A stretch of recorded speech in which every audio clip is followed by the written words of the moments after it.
భగవద్గీత 4వ అధ్యాయము దివ్య జ్ఞానము 1వ శ్లోకము. శ్రీ భగవానువాచ పార్ట్ 2.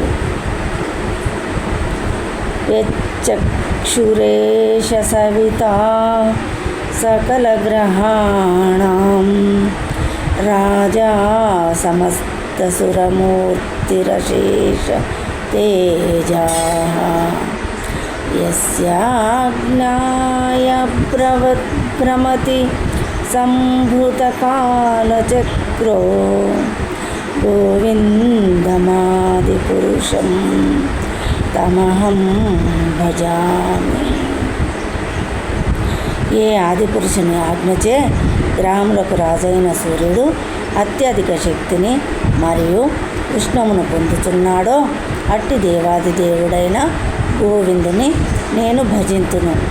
అట్టి సూర్యుడు ఆ భగవానుని నేత్రమై భాషించుచు అతని ఆజ్ఞలకు లోబడి తన కక్ష్యందు పరిభ్రమించుచుండును అని బ్రహ్మదేవుడు స్తుతించెను.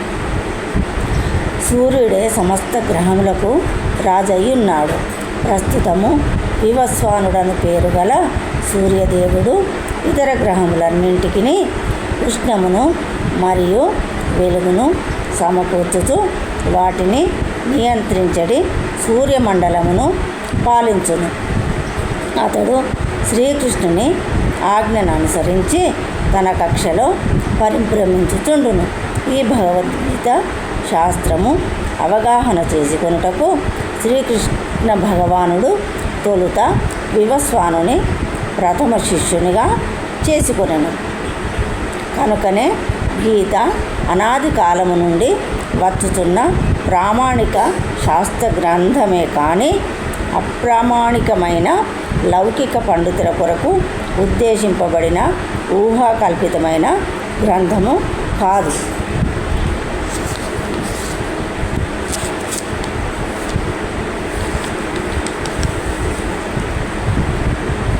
మహాభారతము శాంతి పర్వము 384:51-2 నందు భగవద్గీత యొక్క చరిత్రను ఈ క్రింది విధముగా మనము కనుగొనవచ్చును.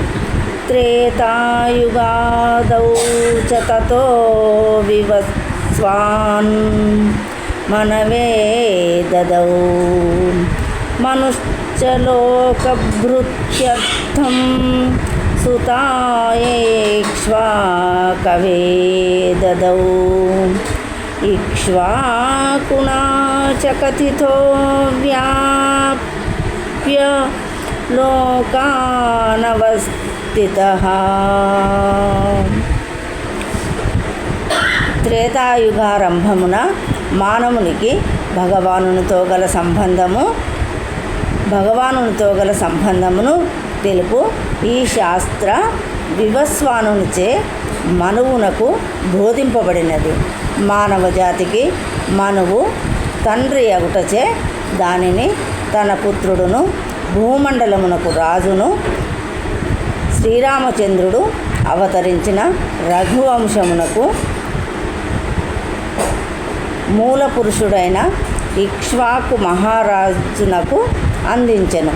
కనుక భగవద్గీత ఇక్ష్వాకు మహారాజు కాలము నుండియే మానవ సంఘమునందు నెలకొని ఉన్నది.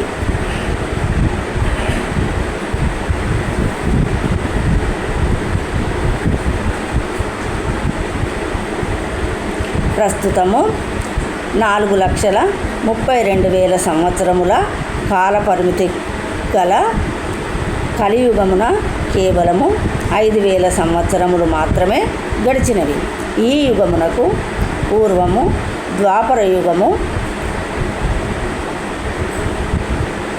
8 లక్షల సంవత్సరములు, దానికి పూర్వము త్రేతాయుగము 12 లక్షల సంవత్సరములు గడిచి ఉన్నవి.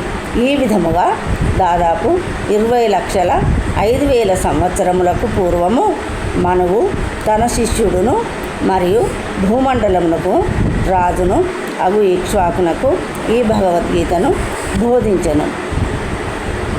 ప్రస్తుతము మనువు యొక్క జీవితకాలము 30 53,000.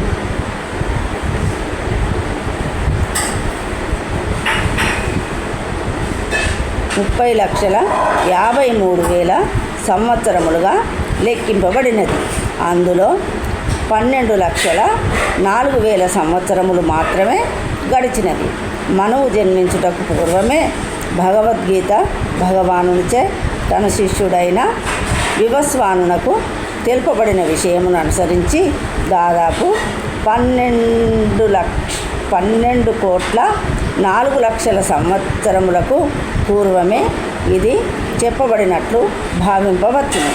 అదే జ్ఞానము మానవ సంఘమున దాదాపు 20 లక్షల సంవత్సరముల నుండి వ్యాప్తి ఎందున్నది. 5,000 సంవత్సరములకు పూర్వము శ్రీకృష్ణ భగవానుడు తిరిగి దానిని అర్జునునకు ఉపదేశించెను. గీతను ఉపదేశించిన శ్రీకృష్ణ భగవానుని అనుసరించి ఇది భగవద్గీత యొక్క స్థూల చరిత్ర. సూర్యదేవుడైన వివస్వంతుడు కూడా స్వయముగా క్షత్రియుడును మరియు సూర్యవంశ క్షత్రియులందరికీ పూర్వ పితామహుడును అవుట చేత అతనికి ఈ భగవద్గీత జ్ఞానము బోధింపబడినది. భగవద్గీత శ్రీకృష్ణ భగవానుని చేత స్వయముగా ఉపదేశింపబడుట చేత వేద సదృశమైనట్టిది.